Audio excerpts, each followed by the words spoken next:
Hey, Bible Stories from the Heart. Nicole here, and I'm going to be painting this coloring sheet with watercolors for you today. So I've got a jar here of some warm water that I'm going to use to rinse out my brush in between. I have my palette of watercolors, and I have a good little assortment of brushes here that I'm going to use. Some pointed ones, some flat ones. You always want to match your brush to the job that you're doing. Just like if, you were using a shovel or a spoon, you wouldn't use them for the opposite things. So I am just going to, the great thing about watercolors is you want to use, it's not like tempera or acrylic where you have to have a thick coating.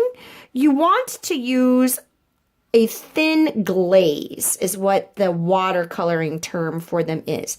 So it should look kind of watery, a little bit juicy, just like this. I'm not going to use a ton of water, but I'm going to make sure that my brush is wet. I'm just going to tickle the tip of the brush on the watercolors before I paint. Just like that. To add my color. If I want to make it darker, I can get a little bit more paint on my brush, but the other thing I can do is add glazes to it, and I can go back over it and add more color and more layers. So I'm just using a real thin tipped brush here that is just the right size to fit into these letters. Notice I'm not letting it puddle. You don't want that water to get too thick on the paper. You don't want to leave behind puddles. If you have a puddle, just spread it out. Or if you have an area that the paint is looking kind of shiny, like you've gotten too much paint, get a little bit of extra water on your brush, spread it around. It's not a big deal. Watercolors tend to freak people out, but really I think they're one of the easiest things because they're pretty forgiving. The other thing you can do is if you don't like it, you use a little bit of water, brush over it with clean water, dab it up with the paintbrush or a Kleenex, gone. Easy peasy. All right, so there I filled in the word song. So I'm going to switch over. Well, no, first I'm going to use this brush, wash it out really good. Go a little orange. I'm going to fill in on the beak. This coloring sheet that I did here is just a printout on a piece of regular copy paper, printer paper. So nothing fancy. I'm just going to add a little color to those legs just for fun. I love long-legged birds. Birdie, birdie, birdies. There we go. All right, now I'm going to switch my brush. So I think I'm going to use this one. It's flat, so it's got some straight edges. Not super huge. It should be perfect for painting in this little bird here. And I'm just going to kind of trace the outside edges with the tip of the brush or along that side of the brush. See how I'm kind of going along there like that? Again, making sure I don't have too deep of puddles. And filling in that whole area. And I gave this, when I drew it, I gave this little bird some thighs. I don't know about you, but I got some thighs. So every once in a while, I gotta give the bird some thighs too. There we go.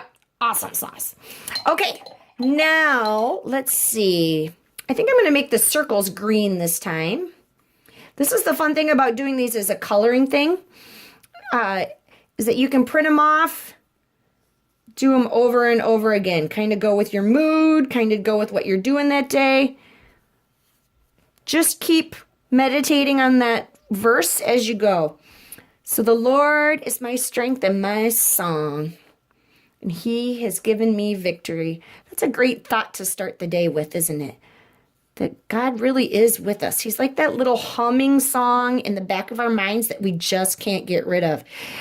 But instead of being that annoying kid song or whatever like silly song is on the radio, this one is a good song. This is the kind of song that we want in our lives every single day. that we want to hear the birds singing out on the lines, on the vines, in the trees. We want to hear this song. We want it to bloom and grow and keep growing. We want it to be words that we always remember. I changed my mind. Can you tell? I'm going to paint those in too. Kind of like leaves in a tree. There we go. They could have been bubbles. They could just be polka dots. Depends on when you want it to be. So I'm going to go back to the skinny brush and use some purple to be the song. Coming from the bird.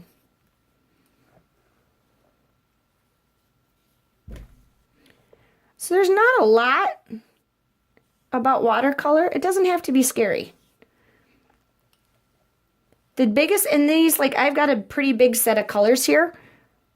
Little school size set works great, especially when you're first starting.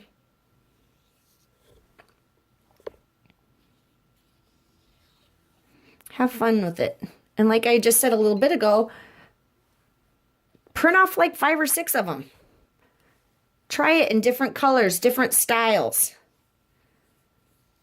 And see what you like best and what you're used to. One thing that people think they have to do with watercolor is to do wet on wet, which is like this, where you put a little bit of clear water in a place, and then you put wet paint into that wet area, and you squish it around to where you want it. And then you can, if you want to, kind of float some other colors in there so they kind of blend together. But you don't have to do that. Most of the time, I am doing a fairly dry brush, or like this one's a little bit wetter, but adding it directly to wet paper. Now, with the printer paper, you have to be really careful that you don't get it too wet, because it's thin and it is going to collapse. So like over here, you can tell the difference where I've done the wet and wet. The paper is beading up a little bit and it's not drying as good. Can you kind of see that? And it's going to wrinkle like crazy. So if you're doing it right on printer paper, I would really not encourage you to do wet on wet.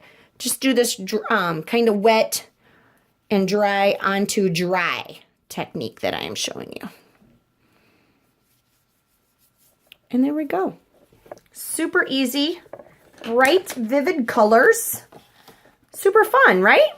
Easy. You can all do it. I can't wait to see what you get done. Talk to you soon. Bye-bye.